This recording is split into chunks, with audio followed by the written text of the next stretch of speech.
Good morning, everyone. Welcome, as I said, to our first History in the Kitchen of the season. We are making potato balls today. We're super excited about this one. We've just gotten the ingredients up on the screen for you. So if you are cooking along with us, you'll want to grab those things out. We'll leave that up for just a minute. And we're also, in a moment, going to work on getting the the recipe into the chat for you so that you can download it if you have not already had a chance to do that. You did receive it with your confirmation in your email, but just in case, we're attaching that in the chat as well, and that'll be in just a moment.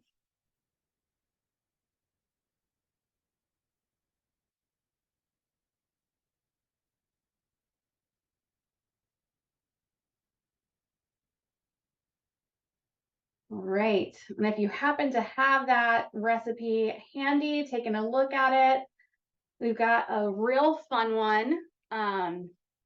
Mix mashed potatoes with the yolk of an egg. Roll them in balls, flour them, cover them with egg and breadcrumbs, fry them in dripping, or brown them in a Dutch oven.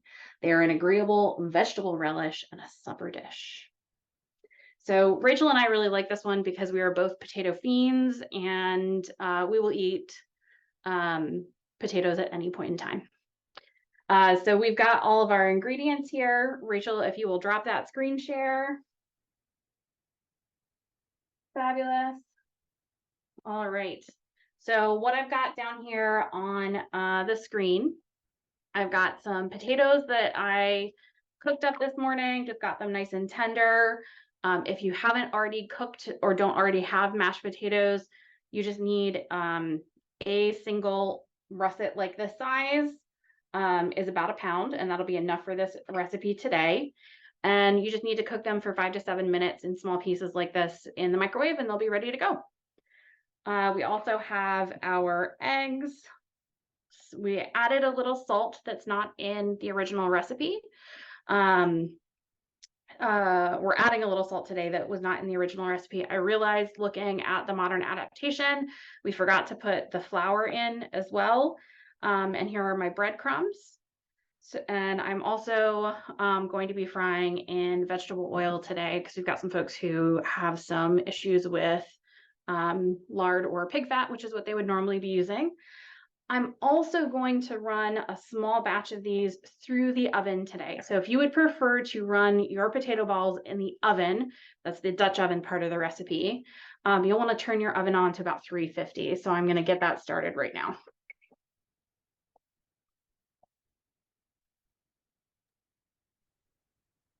All right. So Karen, Karen, we love the potato. We could talk forever about potatoes. And we will. We'll talk more about potatoes. I did forget to mention, if you have any questions today, do please feel free to put them in the chat. I'm going to have a hard time reading them, but Rachel will read them aloud for me, and one or the two of us will respond for you. So while y'all are thinking about whether or not you have any thoughts or questions, I'm going to go ahead and dump my cooked potatoes into my mixing bowl and just rearrange my counter here just a smidge.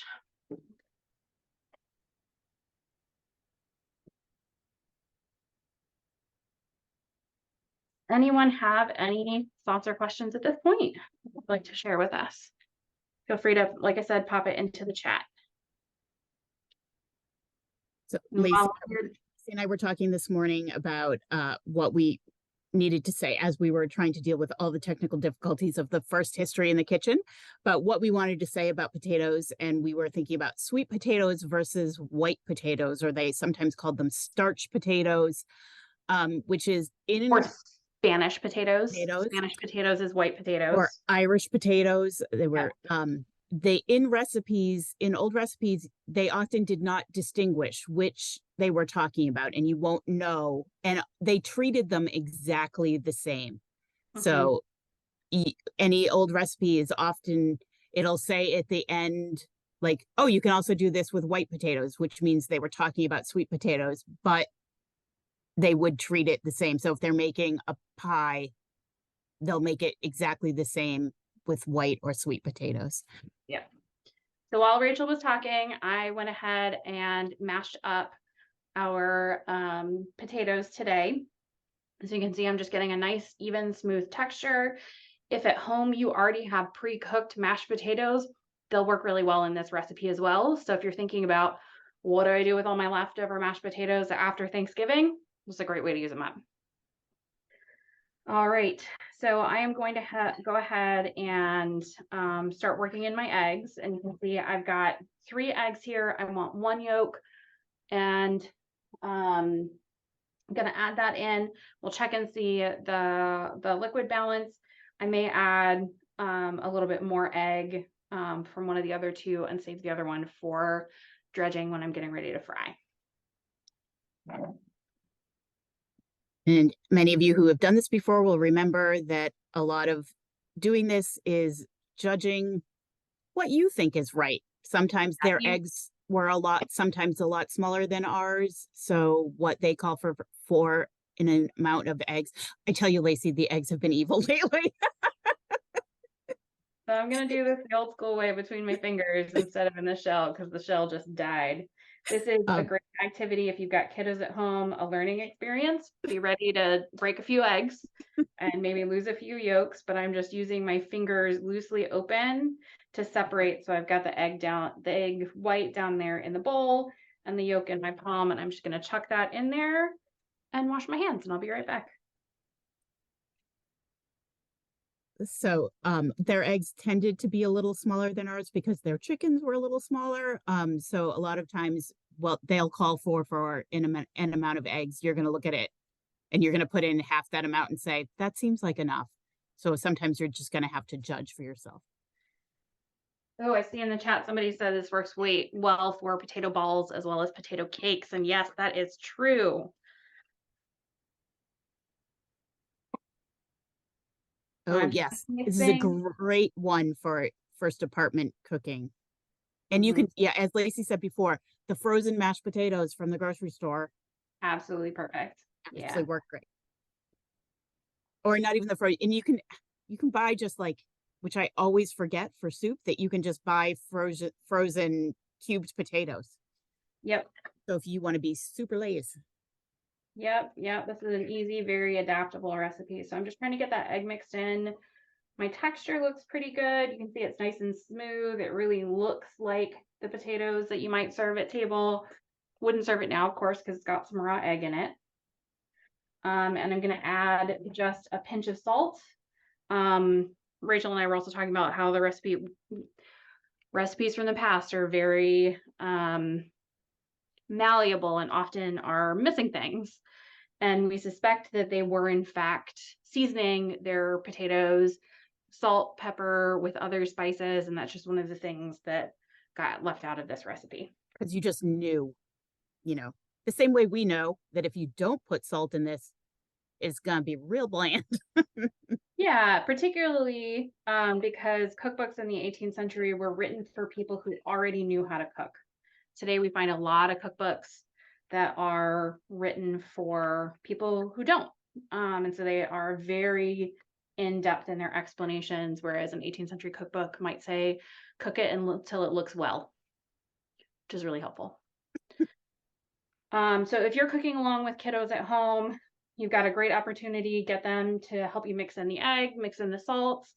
I am to a stage where I am ready to start making balls and dredging in flour, and I realized I didn't get enough bowls out, so I'm going to get a few more bowls.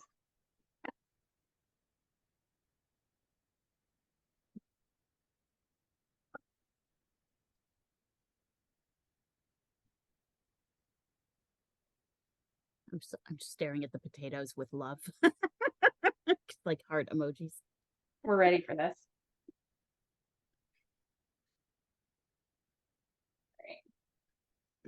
That. So at the moment, I am just cracking one of my other eggs into a bowl, and I'm just whisking this up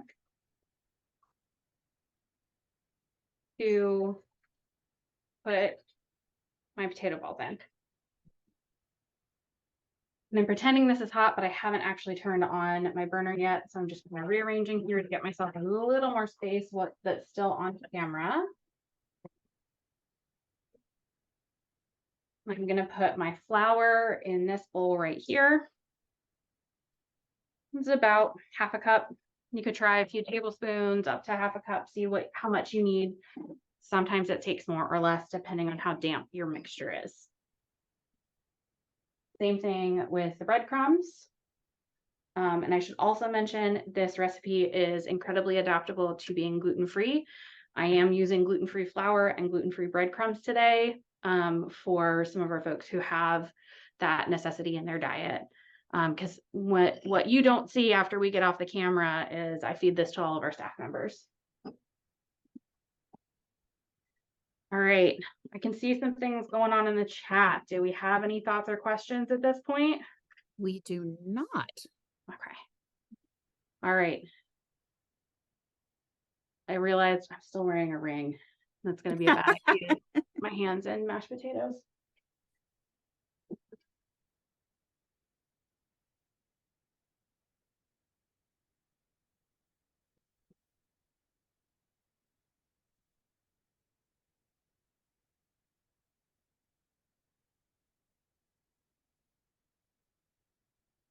So for those of you following along who might have jewelry on your fingers, now is a great time to take it off. Also, did I see someone wander past the Smith's camera with a like 18th century cap on?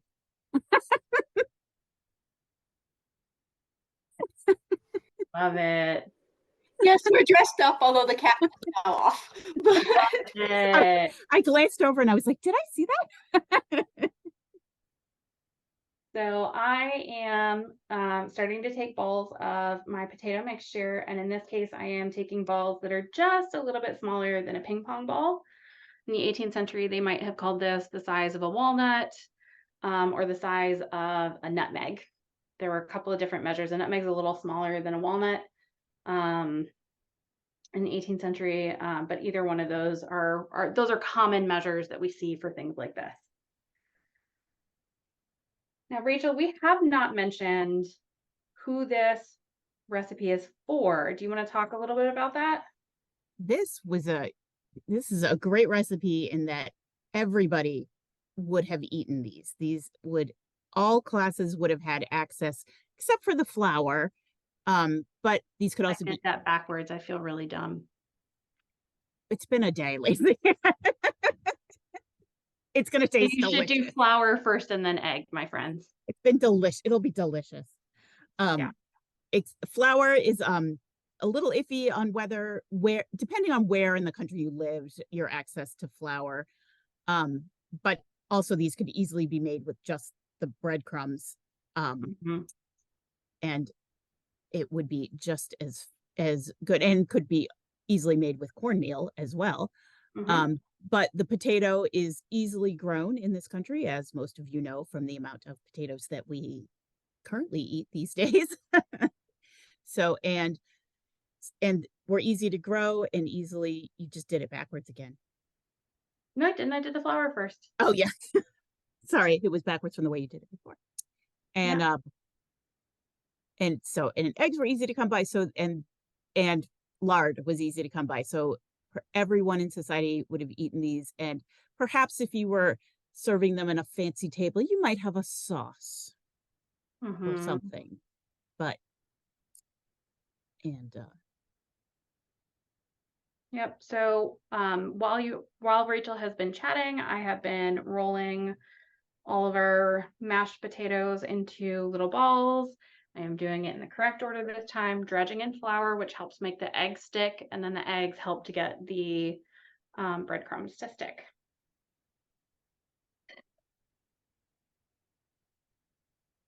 Anyone have any thoughts or questions? Anyone curious about anything at this point?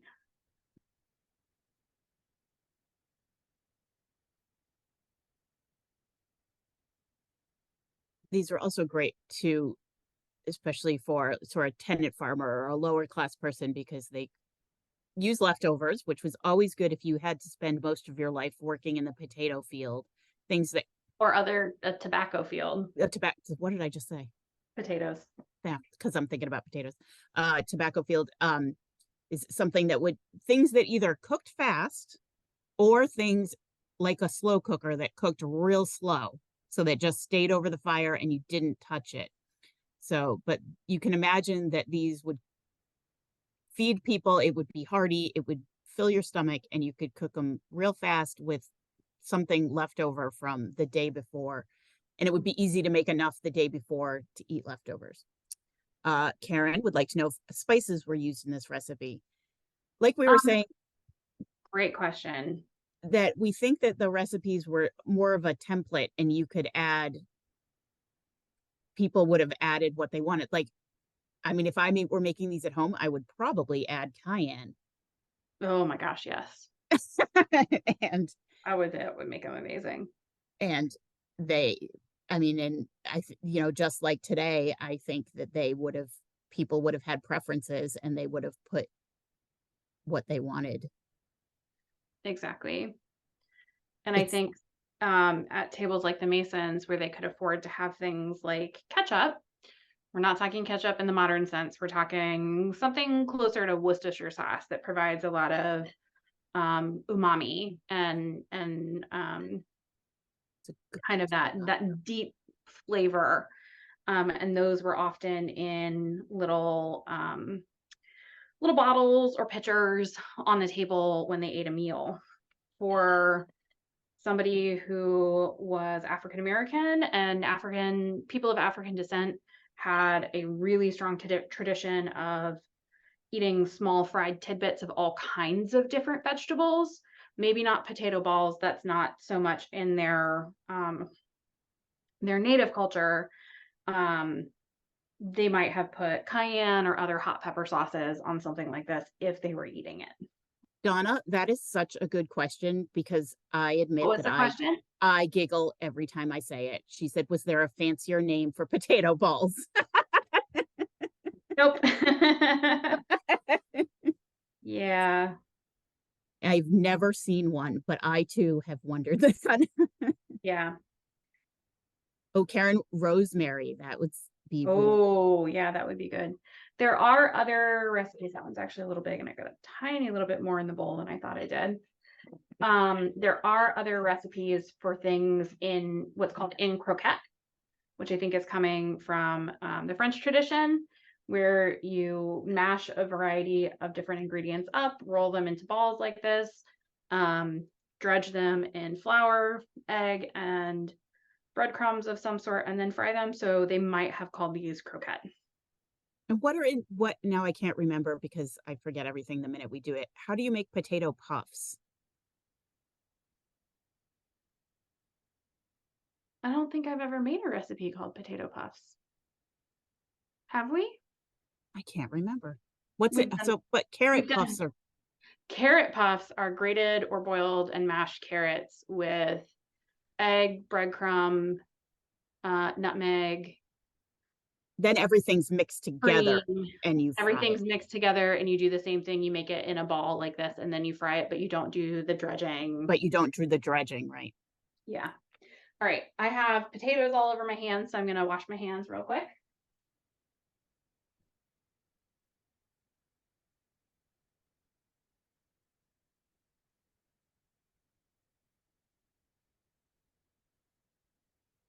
The dredging doesn't come up a lot. No, there are a few. The eggs But- and croquette that we did several years ago had dredged.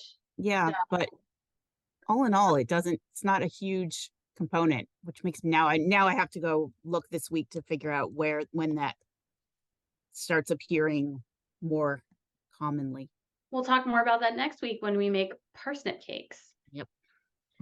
All right, so if you have a young person at home cooking along with you, it's a great time to get them involved, helping roll the potatoes in flour, egg, and breadcrumbs.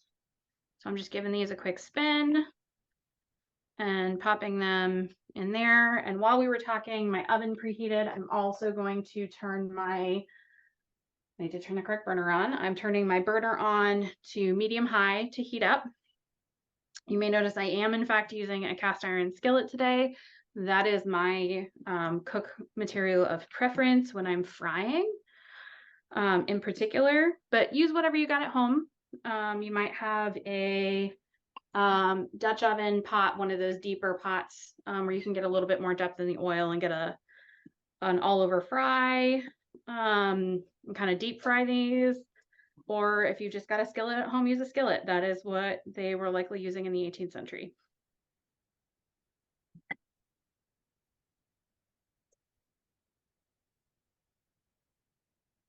So I'm so excited about it.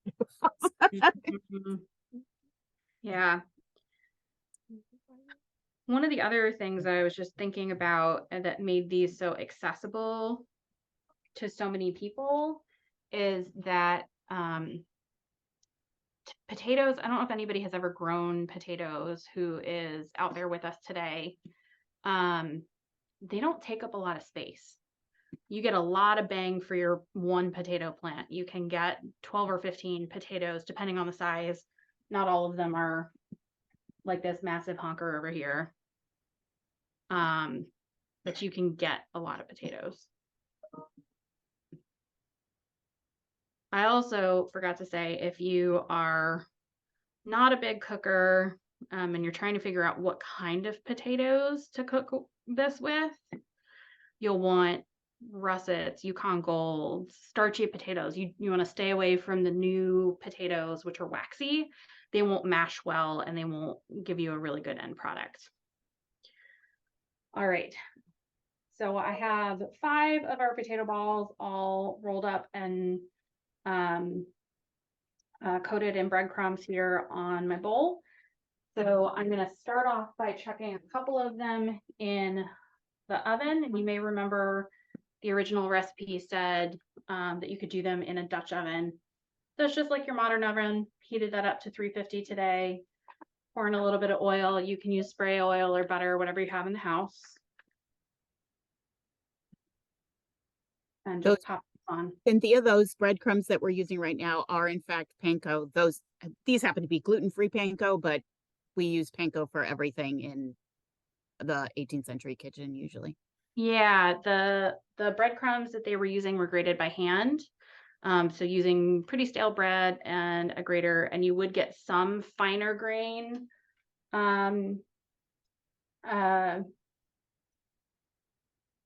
breadcrumbs, but mostly when you do that kind of hand grating on breadcrumbs, in my experience, you get bigger fragments like what you see here today.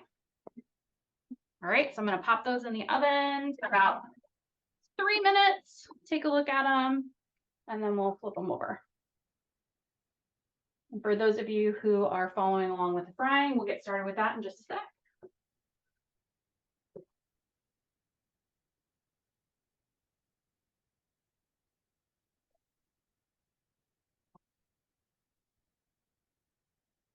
So you'll notice I am letting my cast iron skillet, and this works with a modern skillet too. I am letting that heat up really well before I put anything in it. So it's sitting over there doing its thing while I am battering up a few more of these potato balls.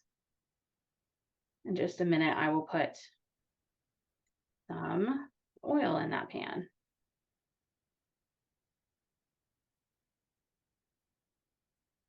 Too much egg, come on.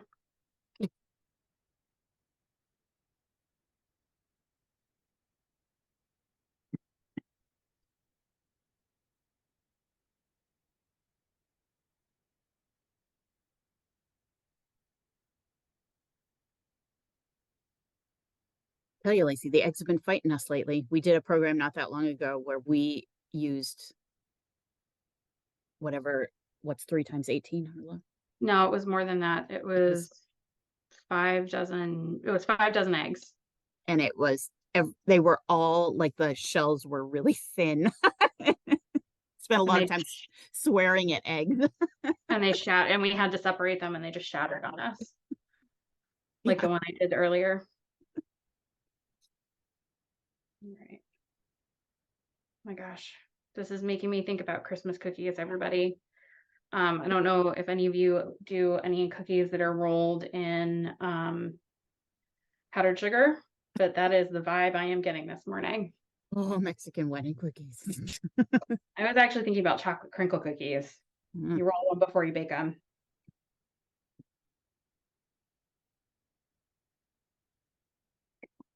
All right, that was my timer letting me know I've got just a minute left on the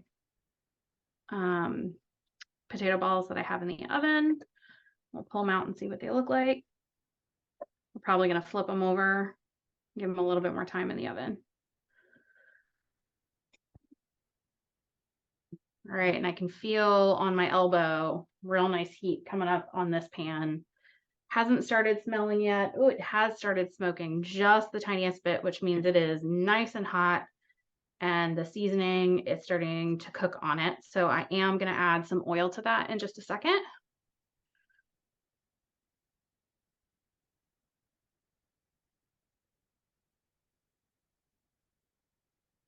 I am adding a fair amount of oil. I'm not deep frying. You do what makes you comfortable in your own kitchen. Particularly if you're cooking with younger kiddos, you may want to ease down on the amount of oil, but you can, in fact, deep fry these.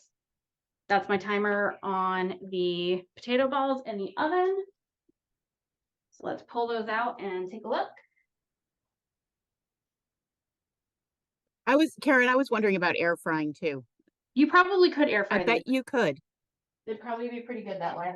because the potatoes themselves are already cooked, so it would just Yeah, be... you're cooking the egg. So I That's what we're trying. Oh, cool. love Let us know. it. All right, so I think my oven has not. Lacey, could you pull the... Sorry. Thank you. Yep, I think my oven has not quite come up to temp because these are cooking on the bottom, but they're not brown. So I'm going to put these in for a little bit longer and turn my oven temp up.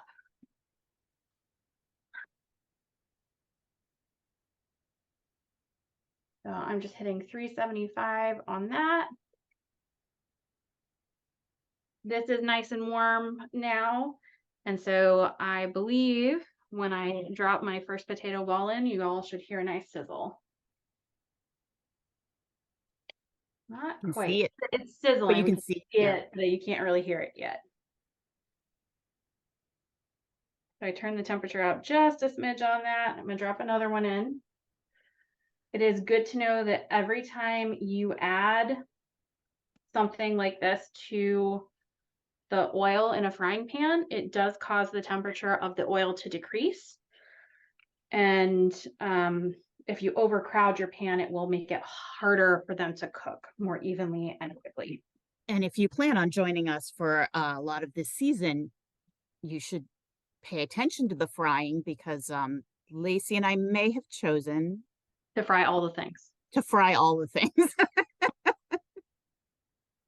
There is one recipe that is not, strictly speaking, fried in liquid fat this time.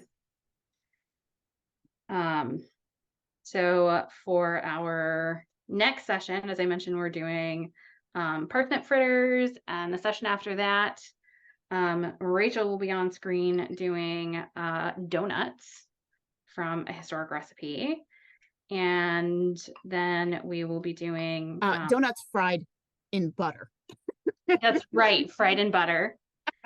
And then our last session for this series, we'll be making a dish from our garden here at Gunston Hall. We'll be making sorrel and eggs, which is sorrel chopped up with parsley and mixed in and made into scrambled eggs.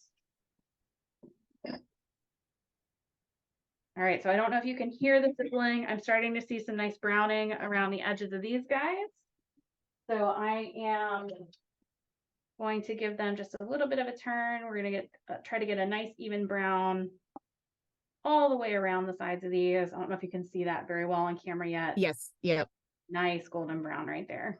Also, if you're like me and you are sometimes a lazy cook, you can make these into patties so they're flatter. They'll cook faster. We're following the recipe today. Yep. For the most part. When I'm in the hearth kitchen, I try not to be lazy.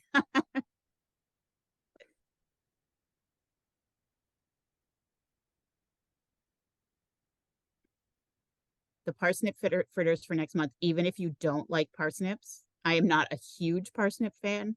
I would eat a mountain of these. So Good. And they're another one that's pretty accessible across the social classes, although something that is incredibly likely to have appeared on the table of a tenant farmer, an everyday person, particularly when parsnips were in season. Oh my gosh, look at these beauties. should see the look on Harlow's face right now. I believe it.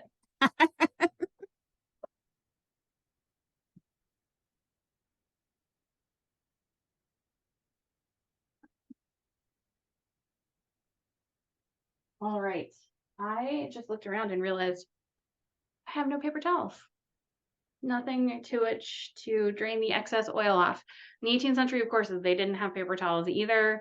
They may have laid them on a spare scrap of fabric or just let them drain on a plate, depending on what they had available to them.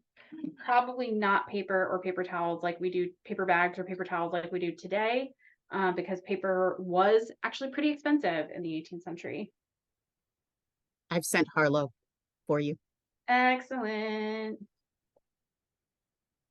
Sydney's like, "Ooh, I'm off the hook." We also have a volunteer who's always in the library for these sessions and often gets asked to do things. I'm just giving these a little bit of a turn, getting all the other little angles of it.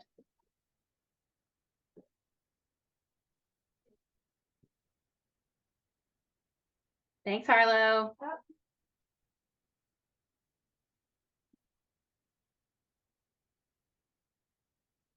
Great. I'm so ready for these. Do they smell good, Harlow? I know at least one person on this call today makes latkes of occasion. And we're definitely in latke territory right now. There is nothing like the one time I was making something fried in lard and I said to myself, oh man, a latke fried in lard would be so good. And then said, Rachel, oh my God, my rabbi would. Ouch. All right, I need a different instrument for getting these out. There we go. This is what I was looking for earlier and couldn't find. So this is, as I have just demonstrated, definitely a moment if you are cooking, particularly with younger kiddos, where you want to take control adults of the situation so that we do not end up with burns. Those look absolutely amazing. Why don't we make these more often?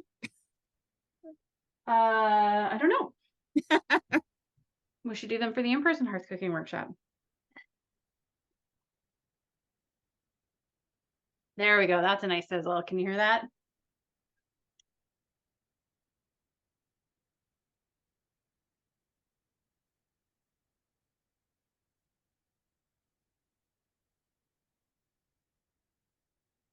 Great. So I've just got one more over here in my flour.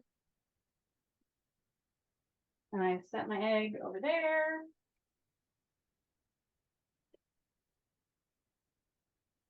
So that's our last one. I did a pretty good job on the eggs today. One egg yolk and one egg for dredging was the perfect amount. But as we talked about earlier, sometimes that's not. Sometimes you gotta add in a little extra.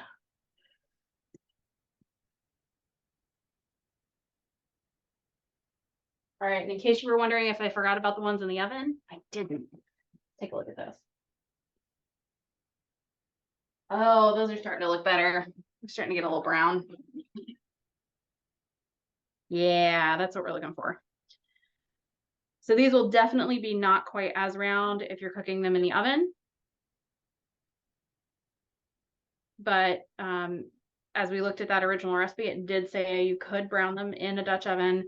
They were probably putting them in small round containers and then popping them into the Dutch oven to bake rather than just directly into the Dutch oven. And what I love, one of the things I love about this recipe is it is one of the earliest references I have come across that mentions that piece of cooking equipment as a Dutch oven. Yeah, that term was just starting to come in. Previously, they were often called bake kettles. So I'm gonna pop those back in the oven for a little bit. And I'm gonna give these ones on the stove a flip because I let them go just a smidge too long. No That's such okay, thing. it will still taste great. But they are nice and dark brown. They're just a little bit, as they would say on the Great British Bake Off, they're a little bit caught.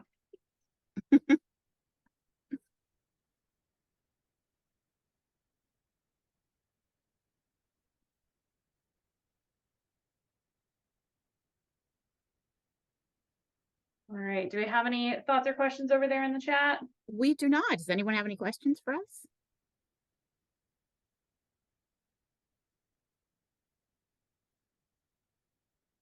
We have Smiths with very potatoy hands over there. I can see them in their camera.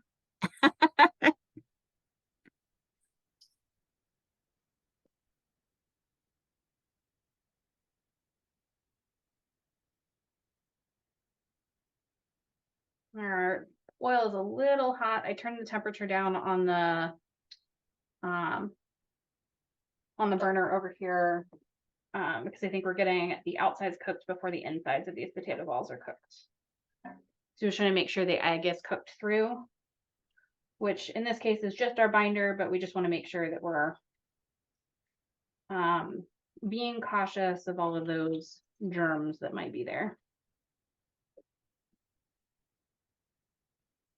But right there, brown. They're looking so amazing. They smell so good. I just started happy dancing. All right. Look at that. That is absolutely gorgeous.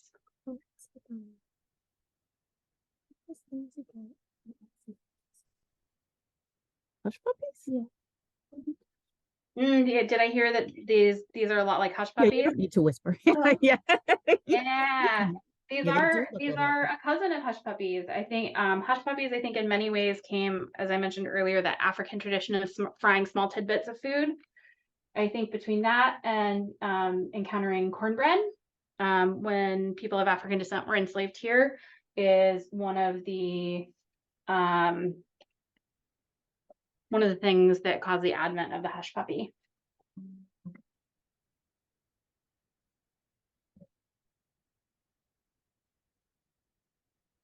All right, so we've got our last one in the pan. I'm gonna check the ones in the oven again in just a second. But I can see that we are almost at the end of our time for today. So if anybody is, Oh. See the Smiths looking good. oh, did we get a sample showed off to us? Yep. Yes. Oh, I hope they taste good. Oh, they look so good, guys. Nice job. So I will say, thank you so much for joining us today. We really appreciate all of your questions, comments, those of you who have joined us many times before, those of you who are new to us, I hope you join us again. As I said, we have 4 more in this series over this next 5 months. And we hope that you will join us again. You can also look out for a recording of this video, the recipe and other recipes from previous sessions on our website at gunstonhall.org/history-in-the-kitchen. And I just put the link directly to the potato ball recipe up one more time. Yeah, fantastic. So if you have thoughts or questions and you didn't want to get yourself captured on the recording, now is a great time. You can pop out and turn on your camera, turn on your audio, and head our way. I'm going to pull those last ones out of the oven. Oh, yeah. They're looking really good. Yeah, hold those up a little Thank you. We were hoping that this would be good for leftover Thanksgiving potatoes. Yeah, that was the plan. Cynthia, were you in Seattle? Olympia. Oh, it was close. You know, a state. Come on, Rachel. My parents lived in Olympia, so that one I'll remember. It was rainy. I was close. Not Well, a this lot of colonial sites in Washington, I'm gonna guess. No, this is Cynthia. Can you hear me? Yes. Yeah. So I had done like a Virginia history vacation several years ago, and I, made sure I visited Gunston Hall, and I just loved it, and just, enjoyed all of that history, and so I kind of just keep tabs on it from afar. Well, Yay. awesome. Thanks for joining us this morning. So I hope to come back and do the same thing again and just see all these great sites and participate, in some of these activities in Yeah. person. Yeah, we've definitely got lots of things coming up. We've always got something coming on in person. And yeah, we'd love to have you back. Thank Donna, you. I thanks hope for to get joining there. us. Yeah. So I've got one of these ones out of the frying pan that is now cool enough to eat. So here's our taste test for today. Let me. Oh my gosh. I don't know if you guys can see the inside of that. It's beautiful. It's so good. Here's our air fried ones. Oh yeah, you're gonna hold them up for us? Yeah. Oh, those look Oh, amazing. I hope they taste good. Yeah. and how long did we air fry them for? It was probably about 15, 20 minutes at 380. That was just its default temp. Well, I hope they're delicious. This one is. It could have used a little more salt, but it is still delicious.